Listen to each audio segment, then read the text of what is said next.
بسم الله الرحمن الرحيم ولنبلونكم بشيء من الخوف والجوع ونقص من الأموال والأنفس والثمرات وبشر الصابرين الذين إذا أصابتهم مصيبة قالوا إنا لله وإنا إليه راجعون وقال النبي صلى الله عليه وسلم الكيس من دان نفسه وعمل لما بعد الموت أو كما قال النبي عليه الصلاة والسلام صدق الله العظيم وصدق رسوله النبي الأمي الكريم আমরা যারা উপবৃষ্ট আছি আমরা সকলেই মুহাব্বতের সুরে দুরূদ ইব্রাহিমি পড়ি اللهم صل على محمد وعلى آل محمد كما صليت على إبراهيم وعلى آل إبراهيم إنك حميد مجيد اللهم بارك على محمد وعلى آل محمد كما باركت على إبراهيم وعلى آل إبراهيم إنك حميد مجيد سبحانك لا علم لنا إلا ما علمتنا إنك أنت العليم الحكيم معزز مكرم উপস্থিত আল্লাহ পাক রব্বুল আলামিনের নির্বাচিত বান্দাগণ, সর্বপ্রথম দয়াময় রব্বুল আলামিনের দরবারে লাখো কোটি শুকর যে মহান মালিক আমাদেরকে পৃথিবীর সমস্ত ঝামেলা থেকে ফারেক করে আজকের এই মজলিস, বরকতময় মজলিসে সুস্থতার নিয়ামত দিয়ে, হায়াত দিয়ে নিয়ে এসেছেন, বসার মতো তৌফিক দান করেছেন। এই জন্য আমরা সকলে কালিমাতুশ শুকর আদায় করি, বলি আলহামদুলিল্লাহ। পৃথিবীতে আল্লাহ পাক রব্বুল আলামিনের হাজারো বান্দা আছে। এই মহল্লাতেও আল্লাহ তাআলার অনেক বান্দা এমন আছে যারা এই মুবারক মজলিসে বসতে পারে নাই। তাদের তুলনায় আল্লাহ পাক রব্বুল আলামিন আমাদেরকে যে এই জান্নাতি পরিবেশে বসার মতো তৌফিক দান করেছেন, এর দ্বারা বোঝা যায় আল্লাহ তাআলা আমাদের উপর আলাদা একটা করম, আলাদা একটা রহম, আলাদা একটা মুহাব্বত করতেছে। এই মুহাব্বতের দাবি নিয়ে আমরা যারা এখানে উপস্থিত আছি, আমরা আবারও কালিমাতুশ শুকর আদায় করে বলি আলহামদুলিল্লাহ। সাথে সাথে লক্ষ কোটি দরুদ ও সালাম আকায়ে নামদার মদিনাহ কা তাজদার জনাব মুহাম্মদুর রাসূলুল্লাহ সাল্লাল্লাহু আলাইহি ওয়াসাল্লামের উপর, যিনার অক্লান্ত পরিশ্রমের মাধ্যমে আল্লাহ পাক রব্বুল আলামিন ইসলাম নামক এই বৃক্ষটাকে পৃথিবীর আনাচে কানাচে, দেশ থেকে দেশান্তরে সর্ব জায়গায় ইসলামকে আল্লাহ তাআলা ছড়াইয়ে দিয়েছেন।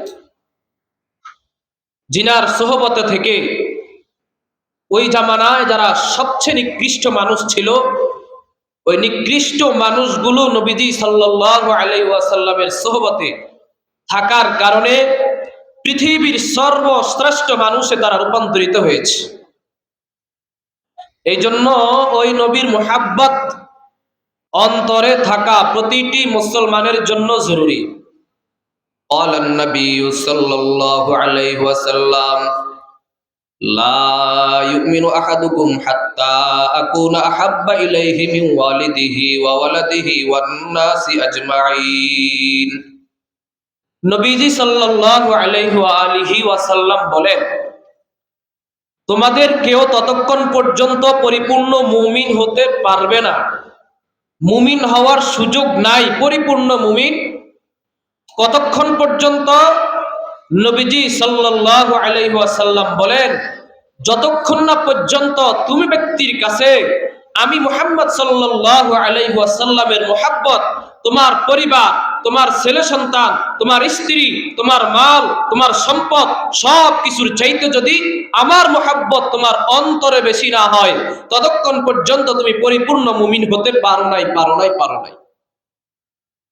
এই জন্য বলেন, যারা উপস্থিত আছেন, এই পৃথিবীতে আমার যে হায়াত, আল্লাহ তাআলা আমাকে যে হায়াত দিয়েছেন, এই হায়াতে আমি সবচাইতে কাকে বেশি মহব্বত করব? সবাই জবান খুলে বলেন, কাকে বেশি মহব্বত করব? নবীজিকে। এবার নবীজির মহব্বত যদি আমার অন্তরে যথাযথ না হয়, সবার থেকে না হয়, ব্যক্তি থেকে না হয়, রাষ্ট্র থেকে না হয়, দল থেকে না হয়, পরিবার থেকে বেশি না হয়, তো আমি নিজেই লিখে দিতে পারি যে আমি এখনো পরিপূর্ণ মুমিন হতে পারি নাই। কেননা নবীজি সাল্লাল্লাহু আলাইহি ওয়াসাল্লাম বলেছেন, আমার মুহাব্বত যতক্ষণ তোমার অন্তরে বেশি না হবে, ততক্ষণ পর্যন্ত তুমি পরিপূর্ণ মুমিন হও নাই। তাহলে নবীজির মুহাব্বত অন্তরের ভিতরে অগাধ মুহাব্বত রাখতে হবে। যে কোনো মূল্যেই হোক, আমার জান চলে যাবে, আমার প্রাণ চলে যাবে, আমার ধন সম্পদ ধ্বংস হয়ে যাবে, আমার স্ত্রী বিধবা হবে, আমার সন্তানেরা এতিম হবে, আমি সন্তান হারা হব, আমি স্ত্রী হারা হব, এই ভয়ে আমার নবীজির মুহাব্বত যদি কম হয়, তাহলে আমাদের দিলে নবীজির মুহাব্বত না হওয়ার কারণে পরিপূর্ণ মুমিন আমরা হইতে পারি নাই। আমাদের যে জান আছে, আমাদের যে মাল আছে, এই জান আর মাল মূলত এটা আমাদের জান আর মাল না। আল্লাহ পাক রব্বুল আলামিন বলেন, ইন্নাল্লাহা আশতারা মিনাল মুমিনিনা আনফুসাহুম ওয়া আমওয়ালাহুম বিআন্না লাহুমুল জান্নাহ। আমি আল্লাহ মুমিন বান্দাদের জান আর মালকে কিনে নিয়েছি জান্নাতের বিনিময়ে। এবার বলেন, জান্নাত হলো আমার আসল সম্পদ, আমার জান এটা আমার সম্পদ নয়, আমার মাল এটা আমার আসল সম্পদ নয়। আমার আসল সম্পদ হলো জান্নাত, যেটাকে আমরা দেখি নাই, আমাদের বাবা আদম আলাইহিস সালাতু ওয়াস সালাম দেখেছেন। বলেন, আমাদের বাবা আদম আলাইহিস সালাতু ওয়াস সালাম জান্নাত দেখেছেন কি দেখেন নাই? দেখেছেন। আল্লাহ তাআলা কোরআনে বলেছেন যে আমি যখন আদমকে সৃষ্টি করেছি, আমি আল্লাহ আদম এবং হাওয়া আলাইহিস সালাতু ওয়াস সালামকে বলছি, উদখুলু ফিস সিলমি, তোমরা জান্নাতের ভিতরে থাকো, তোমরা জান্নাতে থাকো, ওয়ালা তাত্তাবিউ খুতুওয়াতিশ শাইতান, শয়তানের পতঙ্গ অনুসরণ করবা না। আল্লাহ পাক রব্বুল আলামিন আদম আলাইহিস সালাতু ওয়াস সালাম, হাওয়া আলাইহিস সালাতু ওয়াস সালামকে সৃষ্টি করার পর তাদেরকে জান্নাতে রাখলেন। জান্নাতে রাখার পর আল্লাহ পাক রব্বুল আলামিন বলেন, এই যে একটা গাছ দেখতেছো, ওয়ালা তাকরাবু হাযিহিশ শাজারাতা ফাতাকুনা মিনাজ জালিমিন, এই যে একটা গাছ দেখতে পাচ্ছ, এই গাছের কাছেও তোমরা যাবা না। গাছের ফল খাইতে নিষেধ করেন নাই, আল্লাহ বলেন এই গাছের কাছেও যাইবা না। এবার বলেন তো, গাছের কাছে যাওয়া যেখানে নিষেধ, ওখানে গাছের ফল খাওয়া তো আরো আগেই নিষেধ, ঠিক না? গাছের ফল খাওয়া যেখানে, গাছের কাছে যাওয়া যেখানে নিষেধ, ওখানে গাছের ফল খাওয়া তো আরো আগেই নিষেধ, আরো আগেই নিষেধ। তো আদম আলাইহিস সালাতু ওয়াস সালাম জান্নাতে গেলেন, জান্নাতে দেখলেন, আবার কোন একটা কারণে পৃথিবীতে আসলেন। আল্লাহ পাক রব্বুল আলামিন বলেন, বান্দা তোমার এই যে জান দেখতেছো, এই জান তোমার জান না, তুমি যে এই মাল দেখতেছো এই মাল তোমার মাল না। ইন্নাল্লাহা আশতারা মিনাল মুমিনিনা আনফুসাহুম ওয়া আমওয়ালাহুম বিআন্না লাহুমুল জান্নাহ। আমি আল্লাহ তোমাদের জানকে তোমাদের মালকে জান্নাতের বিনিময়ে ক্রয় করেছি। কাজ করবা দুইটা, ইউকাতিলুনা ফি সাবিলিল্লাহ, তারা আল্লাহর রাস্তায় জিহাদ করবে। এক শর্ত যদি বান্দা পূরণ করতে পারো, আমি আল্লাহ তোমাদের জান আর মাল কিছুই চাই না, আমি আল্লাহ সরাসরি তোমাদেরকে জান্নাত দিয়ে দিব। সুবহানাল্লাহ। তাহলে যে কথা বলতেছিলাম, এই জান এটা আমার জান, সবাই বলেন এটা আমার জান। এই মাল এটা কি আমার মাল? এই জান এই মাল যদি আমার না হয়ে থাকে, আল্লাহ বলেন এটা আমার জান, আল্লাহ বলে এটা আমার মাল, আমি আল্লাহ এটা তোমাদের কাছে দিয়েছি আমানত। এই আমানতকে কোথায় ব্যয় করবা? যদি কখনো দেখো আমার নবীজির বিরুদ্ধে কোন বেঈমান, কোন নাস্তিক, কোন কুলাঙ্গার, কোন বেজন্মা যদি আমার নবীর শানে, আমার নবীর মান নিয়ে, আমার নবীর খতমে নবুয়ত নিয়ে যদি কখনো কথা বলে, তো তোমার জান তো এটা তোমার না, আল্লাহ বলে এটা আমার জান, আমার জানকে আমার নবীর জন্য তুমি কুরবান করে দাও। বলেন সুবহানাল্লাহ। তাহলে এই জান আমার না, এই মাল আমার না। আপনি দেখেন, চোখ বন্ধ করে দেখেন, এই যে আমাদের দেশে মানুষ ইন্তেকাল করে, মানুষ ইন্তেকাল করার পরে আমরা একটা শব্দ পড়ি, ইন্না লিল্লাহি ওয়া ইন্না ইলাইহি রাজিউন। পড়ি কি পড়ি না? পড়ি। ইন্না লিল্লাহি ওয়া ইন্না ইলাইহি রাজিউন। এই দোয়া পড়ি আমরা মৃত ব্যক্তির সংবাদ শুনে সাথে সাথে এই দোয়াটা পড়ি। মানুষ যখন ইন্তেকাল করে, তার দুইটা চোখ যখন বন্ধ হয়ে যায়, ওই ব্যক্তি যত বড় নেতা হোক না কেন, ওই ব্যক্তি যত বড় সম্পদশালী হোক না কেন, ওই ব্যক্তি সমাজে যত ধনাঢ্যশীল ব্যক্তি হোক না কেন, ওই ব্যক্তি রাজনৈতিক জড়ক যত বড় নেতা হোক না কেন, দুইটা চোখ বন্ধ হওয়ার সাথে সাথে তোমার নাম আর পুরো নামটা নেয় না। তুমি অমুক রাজনীতিবিদ ছিল, তোমার পাওয়ার আর কেউ দেখবে না, তুমি ধন সম্পদ ওয়ালা ছিল, এটাও কেউ দেখবে না। তোমার নামের শুরুতে হয়ে যাবে মরহুম, তুমি হয়ে যাবা লাশ। অতএব তুমি দুনিয়ার ভিতরে আমার আমার আমার আমার বলে সম্পদ জোগাড় করলা, আমার আমার আমার আমার বলে তোমার জীবনটাকে তুমি আল্লাহর রাস্তায় ব্যয় করলা না, আমার আমার আমার বলে অপরের হক তুমি মারে খাইলা, আমার আমার আমার বলে করে গরিবদেরকে তুমি ধোঁকা দিলা, গরিবদেরকে তুমি কষ্ট দিলা। অথচ চোখটাকে বন্ধ করো, রাত্রিকালীন সব যখন ঘুমায়া যায়, চোখ দুইটাকে বন্ধ করে দেখো। এই চোখ যদি বন্ধ হয়ে যায়, অন্ধকার কিছু দেখি না। এই হাত অন্ধকারে লড়ে কি লড়ে না তাও দেখি না, অনুভব করা যায়। আমার পাও লড়ে কি লড়ে না এটাও বোঝা যায়, কিন্তু দেখি না। অতএব চোখ যখন বন্ধ হয়ে যাবে, এই জানোয়ার তোমার থাকবে না, এই মালও আর তোমার থাকবে না। এই মাল তোমার সন্তানেরা নেওয়ার জন্য, ভাগ বাটোয়ারা করার জন্য লাশকে মাটি দেওয়ার আগে তারা পরামর্শে বসে যায়, রাস্তার পাশের অমুক জায়গা এটা আমার জন্য বরাদ্দ হয়ে গেল, বাড়ির এই উঠানটা বাবা যদি জিন্দা থাকতো আমার নামে লিপিবদ্ধ করে দিত। দুইটা চোখ বন্ধ হলে যেই মাল তোমার থাকে না, এই মাল মূলত তোমার মাল না।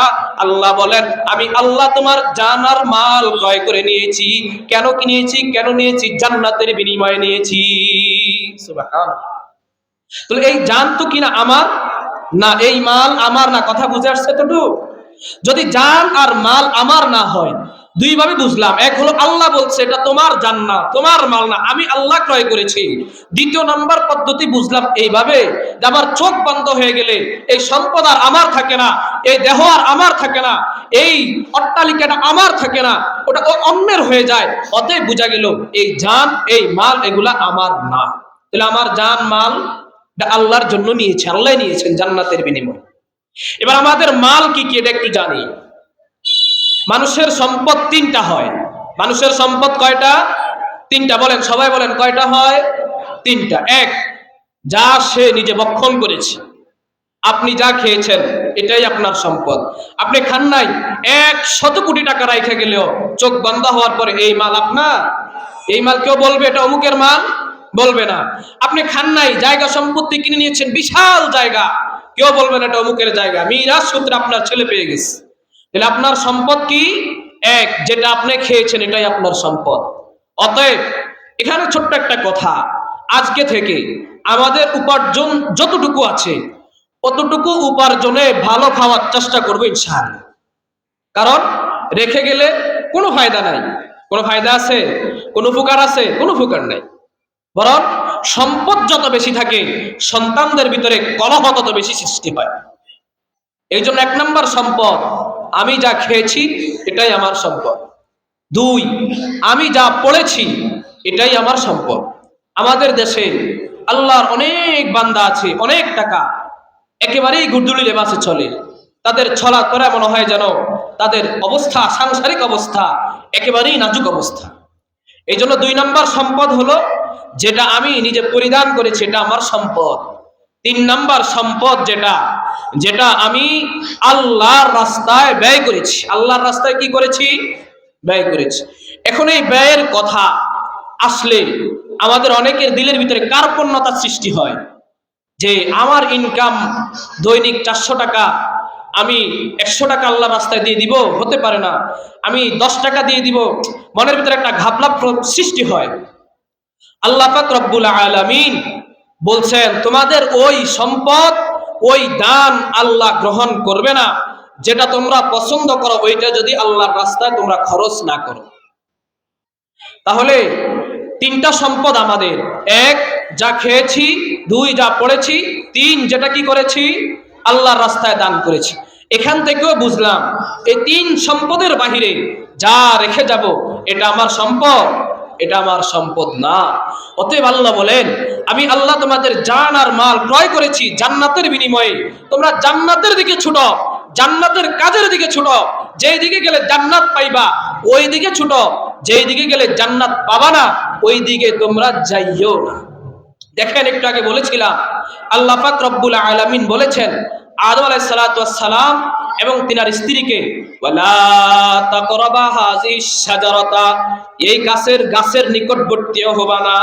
আল্লাহ পাক রব্বুল আলামিন আরেকটা আয়াতের ভিতরে জিনার আলোচনা করতে যায় আল্লাহ বলেন ওয়ালা তাকরাবুজ জিনা, জিনার কাছে ধরো যাইবা না। জিনার কাছে ধরে যাইতে আল্লাহ পাক রব্বুল আলামিন নিষেধ করেছেন। তার মানে এই না যে জিনা করা যাবে না, জিনা করা যাবে এই কথা আল্লাহ তাআলা বলেন নাই। আল্লাহ বলছেন জিনার কাছে ধরো যাইবা না, জিনা করো না এই কথা বলে নাই। কেন বুঝাইতে চাইলেন? আল্লাহ বলেন জিনার কাছে ধরো যখন তোমার যাওয়া আমি আল্লাহ নিষেধ করে দিলাম, অতএব তোমার জন্য আরো আগে জিনা করাটা হারাম ঘোষণা হয়ে গেল। তাহলে জিনার কাছে দাঁড়ে যাইবা না যেগুলা আদিয়ায় জিনা, যেগুলো আমাকে জিনার কাছে দাঁড়ে ডাকে। যেমন আমার হাত সারাদিন মোবাইল টিপতে টিপতে টিপতে টিপতে ব্যস্ততা, অন্য নারীর সাথে কথা বলি, এটা আমার জিনার নিকটবর্তী হওয়ার মাধ্যম। আমার চোখ দুইটাকে আমি অবনত করে না চলে ভিন নারীদের দিকে তাকাইয়া যদি আমি চলি তাহলে এটা আমার চোখের হেফাজত হইল না, জিনার নিকটবর্তী হওয়া হইল। আমি আমার পাও দিয়ে কোন নারীকে যদি আমার ভালো লাগে তার কাছে চলে যাই, এই পায়ে হেঁটে হেঁটে যাওয়াটা এটা আমার জন্য জিনার নিকটবর্তী হওয়া। আল্লাহ বলেন সাবধান, জিনার নিকটবর্তীও তোমরা হইবা না। এই কথা বলার উদ্দেশ্য হলো আমি আরেকটা বিষয় বোঝানোর জন্য। আল্লাহ পাক রব্বুল আলামিন বলেন ওয়া মা খালাকতুল জিন্না ওয়াল ইনসা ইল্লা লিয়াবুদুন, আমি আল্লাহ তাআলা জিন জাতি আর মানব জাতিকে বানাইলাম শুধুমাত্র একমাত্র আমি আল্লাহর ইবাদত করার জন্য। তাহলে কথা বুঝে থাকলে বলেন আল্লাহ পাক রব্বুল আলামিন মানুষকে আর জিন জাতিকে কেন বানাইছেন? বলেন, সবাই বলেন, কার ইবাদত? আল্লাহর ইবাদত করার জন্য। আল্লাহ রব্বুল আলামিন বলেন আমার ইবাদত করো, তার বিপরীত আসে আমার অবাধ্য হইও না, আমার নাফরমানি করো না, গুনার কাছে যায়ও না, নেক আমল ছাড়া ভিন্ন পথে যায়ও না। নেক আমল ছাড়া ভিন্ন কোনো গুনার কাজ করা তো দূরের কথা। আল্লাহ বলেন জান্নাতের বাহিরে যেই রাস্তা আছে, যেই পথে চললে জান্নাতে যাওয়া যাবে না, ওই পথের ধারে কাছেও তোমরা যাইবা না। কথা বুঝে আসছে? তাহলে জিনার কথা না বুঝাইলাম কেন? জিনার কাছে দাঁড়েও যাইবা না, তার মানে জিনা তো আরো আগেই করা যাবে না। আল্লাহ বলেন আমি শুধু বানিয়েছি আমার ইবাদতের জন্য, অতএব ইবাদতের বাহিরে তো অন্য কোনো গুনাহের কাজ তো করবাই না, অন্য কোনো গুনাহের কাজের ধারে কাছেও তোমরা যাবা না। কথা বুঝে আসছে? তাহলে এখান থেকে কি বুঝলাম? আল্লাহ পাক রব্বুল আলামিন মানব জাতিকে বানানোর একমাত্র উদ্দেশ্য হলো আল্লাহ পাক রব্বুল আলামিনের ইবাদত করা। এখন এই ইবাদত শুধু নামাজ এটা ইবাদত, আবার রোজা এটাও ইবাদত, হজ এটাও ইবাদত, যাকাত এটাও ইবাদত, জিকির এটাও ইবাদত, আর অনেক ইবাদত আছে। গুনাহ ছেড়ে দেওয়া বড় ইবাদত। আপনি গুনাহ করলেন আবার নেক আমলও করলেন, তো নেক আমল আর গুনাহ সাওয়া সাওয়া বরাবর হয়ে গেল। তো আপনি নেক আমল যতটুকু করতে পারেন, আজকের এই আলোচনা যতক্ষণে করি, এই আলোচনা থেকে বিশেষ কয়েকটা বিষয় আমি পরবর্তীতে বলবো ইনশাআল্লাহ। এখন আরেকটা বিষয় যেটা মাত্র বুঝাইলাম, নেক আমল যতটুকু করি আর না করি, অন্তত ওয়াদাবদ্ধ হন এটার উপরে যে আমি গুনাহ করব না ইনশাআল্লাহ। এবার গুনার যত প্রকার হইতে পারে, হাতের গুনাহ যত প্রকার হইতে পারে, চোখের গুনাহ যত প্রকার হইতে পারে, পায়ের গুনাহ যত প্রকার হইতে পারে, মুখের গুনাহ যত প্রকার হইতে পারে। এবার বুঝেন, হাত দ্বারা অপরকে বিনা অপরাধে মারা এটা গুনাহ কি গুনাহ না? হাত দ্বারা বিনা অপরাধে অন্যের জমির আইল নিজে কেটে কেটে নিজের জমিন বড় করা এটা গুনাহ কি গুনাহ না? গুনাহ। হাত দ্বারা কলমের খোঁচায় 10 লাখের জায়গায় 100 কোটি বাজেট করে ফেলা এটা গুনাহ কি গুনাহ না?